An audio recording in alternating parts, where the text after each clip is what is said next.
Here we go. Perfect. Got it.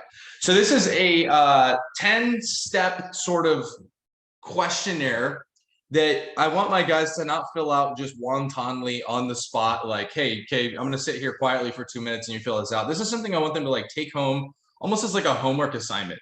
And I want them to put some genuine thought into filling out these 10 questions. So we'll go through them. They're pretty self-explanatory. And then if you want to create some dialogue about how we utilize this, I'm certainly down to create some dialogue. So the number one thing that I want to know when I have someone that I'm working with is, what do you want to be doing that you're not currently doing? What would get you more excited to come to work every day?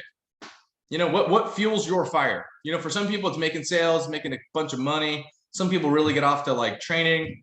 Some people it's sometimes it's just the fun stuff we do outside of the office and like, oh, I love all the events that are going on within the company. You know, some people that's, you know, I would love to put together a charity event. I had a girl a couple of years back that was super passionate about, you know, wanting to give back to the community. We did like a little fundraiser for something that she did.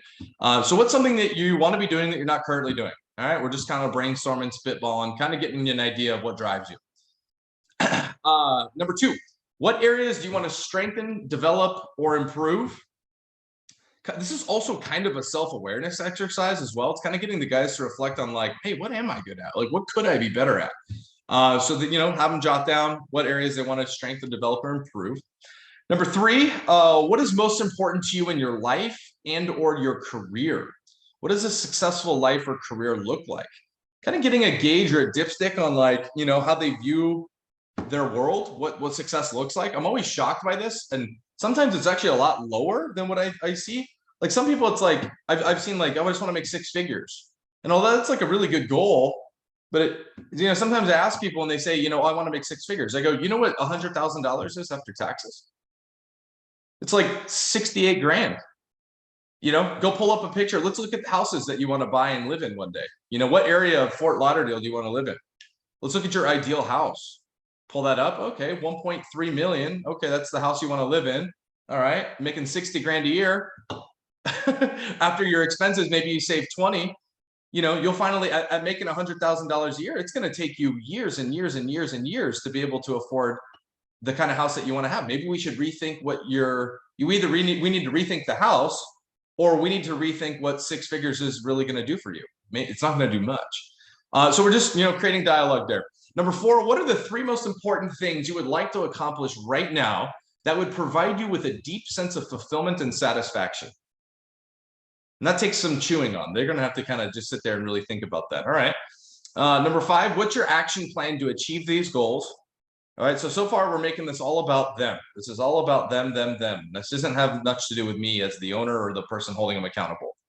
Number 6, this is a good one. Now we're starting to think forward. What obstacles might prevent you from achieving these goals? What could get in the way of what you want? Let's bring some awareness there. Now, 7, 8, 9, and 10 is where I think the money is made, guys. So this is, to me, where all the money's made right here. Number 7, how can I best support you to achieve these goals? Whatever that may be, that's going to look different for each person that you work with. Number 8, how can I best manage or coach you and hold you accountable for the results that you're looking to achieve? How can I best manage or coach you and hold you accountable for the results you are looking to achieve? This is where I'm gaining permission. Like, all right, well, this is what you want. What do you want me to, what role do you want me to play in helping you achieve these goals? Number 9 and 10 to me are my personal favorite. How can I hold you accountable in a way that will sound supportive and won't come across as negative or micromanaging?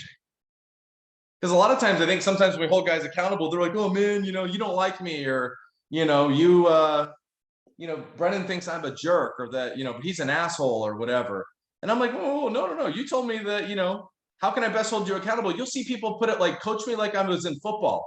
Like, tell me I ain't shit. Like, come up to, like, call me out in front of my peers. Like, you know, so then if I do that in the office, I can go back to this document and be like, whoa, Timmy, you told me, like, you know, if you weren't on track with your sales goal to this is how you wanted to be coached. Do we change your goal, or do you want to change how you want to be coached? And then it's like, oh crap. And then the rep realizes like, dang, like you kind of got me. That's this whole leverage is about the gaining leverage part. And then number 10, this is a great one. How do you want me to approach you if you don't follow through with the commitments you make? How do you want me to handle it? What would be a good way to bring this up to you so that you'll be open to hearing it? And for those of you that are building orgs, and those of you that got outside deals, I think this would be a phenomenal document to have with your outside deals as well. Because sometimes these are really uncomfortable conversations to have with your owners when you see them not going to the field or paying themselves a ridiculous amount of money and they wonder why they don't have enough money in their business bank account. This works at the rep level, and I think this also works at the owner level. Shoot, I could see this even working at the consultant level and beyond, because this is just how do I deal with people, and how do I deal with you specifically? And I think all of us can agree that you got to know how to work with all different types of people. So instead of guessing how people want to be coached, and instead of just like, oh, well, I think he's a D, so I'm going to hit him like a D, or this person's an S, so I'm going to be really, nurturing and supportive for that person. Really getting clear about how to navigate and coach your people, I think is just going to make you that much more effective. And then so what goes in conjunction with this is, okay, you want to hold your guys accountable, but can you hold yourself accountable to daily preparation? So I want to kind of just show you just a document that I put together every morning. So when I get into the office early, I hold myself accountable with preparation. I prepare crew meeting notes, my core meeting notes. I prepare my morning meeting, what I want that to look like here. My A players, my alphas, what a leaders meeting, some preparation around leaders meeting. I put notes around our production. I put notes around key conversations that I want to have with people, critical conversations. I have responsibilities for what guys are going to do in the office. And this kind of sets the tone for me to get clear about what I'm trying to do, what I'm trying to accomplish, what a win looks like today. And it allows me to have this space of like, oh yeah, I need like so-and-so has rolled like 3 days in a row. Okay, that's a problem. Am I going to have that conversation? Is somebody else going to have that conversation? And then I can fire up this document that the person that has rolled for 3 days in a row filled out, and they're clearly not pursuing the goal that they want. So now I have permission to coach them how they said they wanted to be coached because they've rolled 3 days in a row, and I got to have a conversation with them. So I look this up and I'm like, okay, this person really wants me to be hard on them. All right, fine, that's what I'm going to do. So I pull them in, have a tough conversation, and I'm hard on them. And then if they give me any sort of like pushback about being hard on them, I just go back to the document and be like, bro, these are your words. You told me that, if you didn't live up to your end of the deal, you wanted me to, ride you like Seabiscuit. You wrote right here, literally, ride me like Seabiscuit. All right, well, I'm on top of Seabiscuit right now. Like, what do you want me to do? Like, I'm just trying to help you help me, and then they realize like, oh shit, Brennan actually just cares and he wants to see me do well. And these were my words, not him. And then it becomes less like personal, and it becomes much more about like business and building relationship and realizing that I really care and actually give a shit. And it's really easy. They just fill it out. You put it in a file, you store it away in your office. If reps get terminated, you fold it up, throw it in the trash, and you got new hires that come on. Somewhere down the road, you give it to them, you have them fill it out, and you update your file. And just that little thing, I swear to you, is the slight edge that gives me an advantage in having critical conversations with people in my office. Simple. This isn't like rocket science. This isn't earth-shattering information, but it's the slight edge, and it allows me to navigate conversations easier, and it's increasing my odds of me becoming more effective. And that's the whole goal. I want to be an effective leader. I want to be somebody that can change, create influence, and make meaningful impact in my people's lives. And why guess when I can just have them tell me how to do it? That's great. Right? So then maybe I do have the conversations and I'm speaking their language and they get off to my coaching, but I'm a chameleon. I'm changing my coaching style based on who I'm talking to, based on what they want. Brennan, you might already cover this, but when do you give them this document? So a couple times, if it's someone that's been around for a while, a lot of times I'll give it back to them and have them revise it. Like if they like yearly, I would say, because I have several reps that have worked with me for over a year. So a lot of times I'll give this back to them and they're like, oh my God, I can't believe I wrote this stuff. And they're like, no, this is totally wrong. And then they'll go revise it. But like, for newer guys, this is something that, as they start to progress and as I start to get like more and more excited about them, this is something that I introduce fairly early. But not too early, because if you give it to them too early, they don't really know the opportunity or really what they're sitting on. I want to say once somebody would be like committed, you use your best judgment on when you feel like somebody started to be committed, then this is a good time to insert that document, because now you can start holding them accountable for what it is they say they want. But like, for instance, I only run 4 opportunity meetings a year. So sometimes, guys will work with me for 2 months and they have no idea what the opportunity is until I run one of those. I have a little bit of a different philosophy on that. particular subject.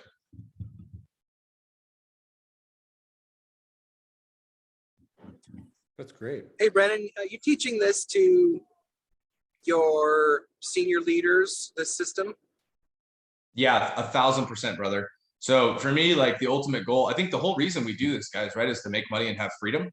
And for me, like I am not interested in holding everybody in my office accountable. I mean, I think between me, Len, and Isaiah, we have almost 60 people in the office. It would be absolutely exhausting for me to be able to hold everyone accountable and like pull people in one-on-one all day, every day. I'm not interested in that. So yeah, at the next level of the game, I'm absolutely teaching this to my core leaders and having them do it with their people, 1,000%. And then I'm just maximizing on coaching through the core team builders in my office. And they're also building that skill too. And the idea is that when they get out and run their own office, they're already going to have that muscle built because they're doing it while they're with me. So when they get out, they just get really good at this early on. That just gives them a better start from the jump when they get out and run an office. Because sometimes when you're a rookie and things aren't going your way, you can get really emotional. And sometimes you'll just fire off or say things you don't really mean or say. But sometimes using this document can kind of keep you grounded to like navigating your people correctly at all times, and you don't rub people the wrong way. It just increases your odds with everything, gives you the edge. And that's ultimately what I'm looking for. So really, I take this super seriously with my core leaders. Like I'm coaching my core leaders based on how they want to be coached. And then I'm basically telling them they need to do that with their people. But I think as owners, I think we have to know when to work through people and when to work around people. So if I have a core leader that I know is not navigating this correctly, I will go around that person to get to their people if there's someone that I feel like is worth my time, energy, and investment. But that's playing at like a bigger level. If I had 8 people in my office, I would be doing this with all 8 people. Personally. Love it. Well, these are awesome systems, Brennan. Just a quick question on the other one. You know, I'm a C, so I fucking love document systems and checklists and filling shit out. But I also know, I've been around long enough to know that, I don't know if it's most owners, but a pretty large percentage of them show up to their office and then wing and just kind of take whatever conversations come at them. How important is this preparation system for you? How often do you not do it? I mean, I do it daily. Yeah, I mean, to me, it's a non-negotiable. 100% of the time. 100% of the time. Because it's like, would you show up and play a football game without watching any tape or not practicing? Would you just show up and put on the pads and go play your opponent? And yeah, maybe you win a game every now and again, but like, if you're trying to build a championship, if you're trying to win consistently, you got to put in the preparation so that when it's game time, you know, you're ready to go. Once again, it just gives you the edge. It gives you the advantage. I'm not saying like, I could probably show up for a year to my office and wing shit and probably still run a top office winging it. Is it sustainable? Is it something that I could pass on to somebody else? And I don't think that answer is yes. I think that answer is no. So if I show preparation, I can teach the why behind the what. First of all, you got to teach yourself. You got to know if you're in your deal, you got to know why your deal's winning and you got to know why your deal's losing. And if you can't identify that, you're going to feel helpless. So for me, when you show up and you prepare and you spend time reflecting, you look at the data, you look at the numbers, you see guys, like you'll start to realize like, oh, no wonder that guy seems like he's been negged the last like week. He did $200. But it's interesting, you know, sometimes I'll talk to guys, I'm like, oh, how is that guy in your office? Oh yeah, he's doing really good. And then you look at the numbers and it's like, oh, he did $300 last week. Like sometimes owners go off of like kind of just feeling and they don't really like utilize the numbers to see. And then you can also anticipate when somebody's like had a bad check, I can kind of anticipate that, hey, they're probably not going to be super excited about what we're doing. Like maybe I should just pull that guy in. And it could be just a 2-minute conversation, but just checking in and putting in that preparation. I have a good dipstick and a good idea where everybody's at. And I'm able to keep the pulse of my deal. And that's the whole goal is just like, you know, am I about to flatline? You know, are we healthy? Are we not healthy? Do we have high blood pressure? Do we need to go on a diet? Do we need to beef up? What do we need to do? But when you put in the time and you prepare, you look at the data, you look at the numbers, you have meetings prepared, you're just going to give yourself a better chance. I love it, dude. Killer stuff, Brennan. All right, Chris and Steven, I like how you even changed your Zoom name to Chris and Steven. So I see that hand up. So go ahead. Well, yeah, I want to make sure both of us are fully acknowledged as being here. But hey, I was wondering, so when you're talking about doing this, especially with a smaller office, you mentioned being hands-on, doing it directly.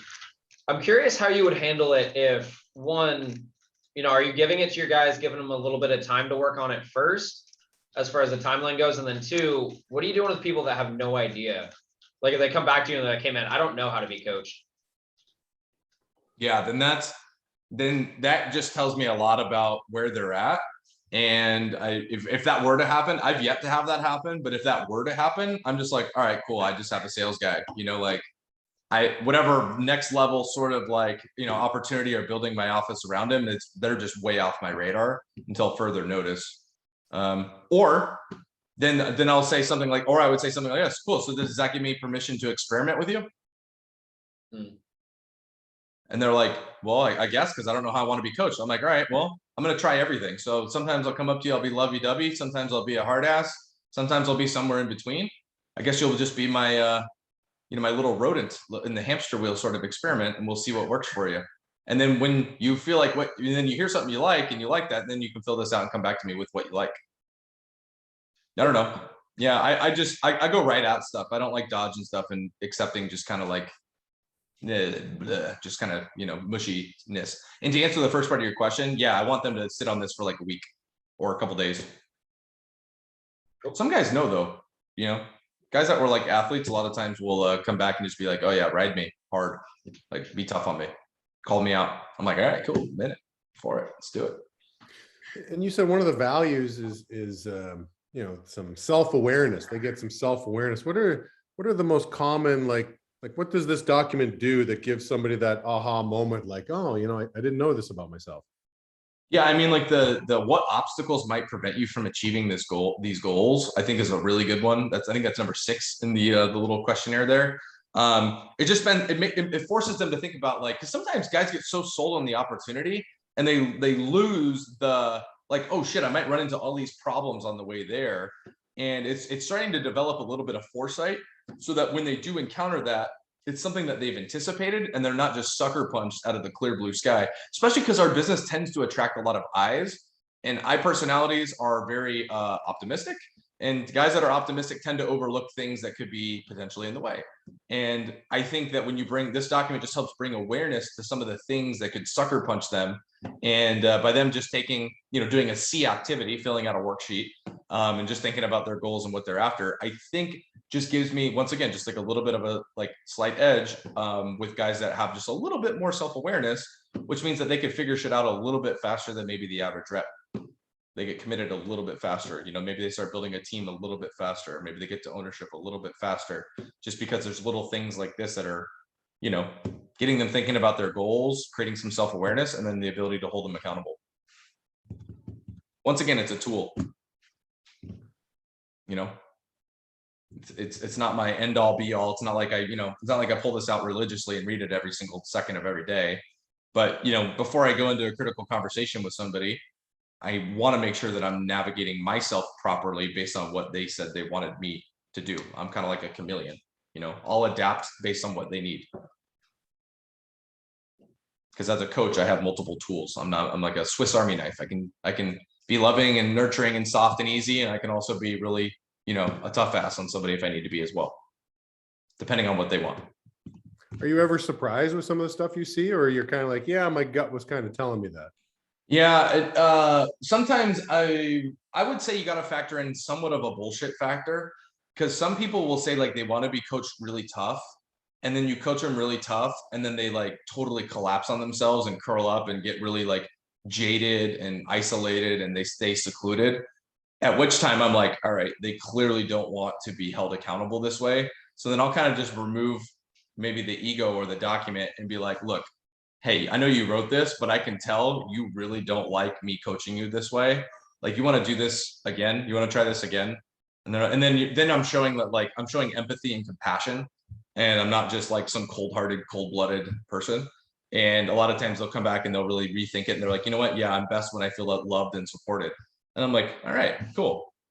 But some guys will not want to appear to be weak, so they'll put what they think is the right answer on this document. You just got to use your best judgment, because some people will put what they think should be the right thing because they don't want to come off as weak. And then once you have that moment with them where it's clear to both of you that that's not what they like, then you can go back and get clear.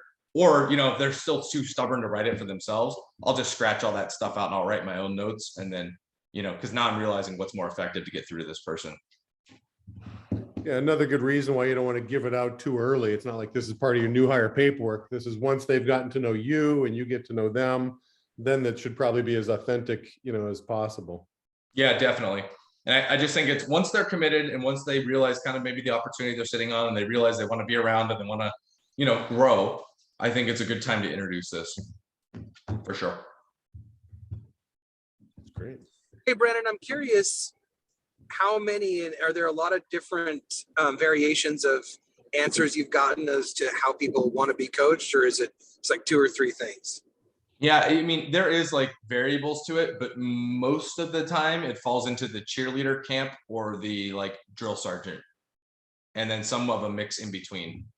Some people just want the, you know, you're doing so great, like really like cheer them on and just support them.